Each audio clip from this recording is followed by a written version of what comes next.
મારું નામ કરણભાઈ ઘનશ્યામભાઈ રાઠોડ છે। મારો ભાઈ સવારે ઓફિસે કામે આવ્યો હતો, નાથી એને બહાર હવાબારના ગાળામાં અપહરણ કરીને લઈ ગયા હતા।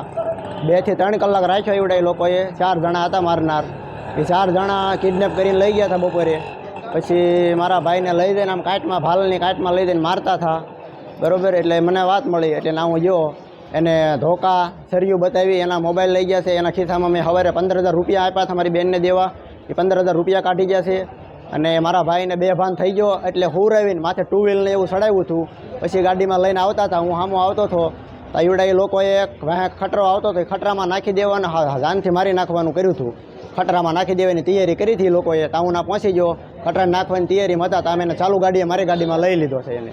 અને પછી હું દવાખાને લઈને જતો હતો તો એવડા એ લોકો મારા ભાઈની પાછળ આવ્યા મારવા ફરીને તે એ કે તું દવાખાને હોય તો ના આવીને તારા ભાઈને મેં મારી નાખવી છે કે। પછી મારી બેનને આવતા હતા, મારી બેનને એને રસ્તામાં એવડા એ લોકો આડા ફેર્યા ધોકાને એવું લઈને। હવે મારવાનું કારણ તો સાહેબ અમને ખબર નથી। અમારી એવી નમ્ર વિનંતી છે કે પોલીસ આમાં કાર્યવાહી ઝટ કરે અને ઝટ મારા ભાઈને ન્યાય મળે। એવડા એ લોકો ફૂલ નશામાં છે અત્યારે, પીધેલી હાલતમાં એવડા એ લોકો હજે ફોન કરીને ગાળું દે છે।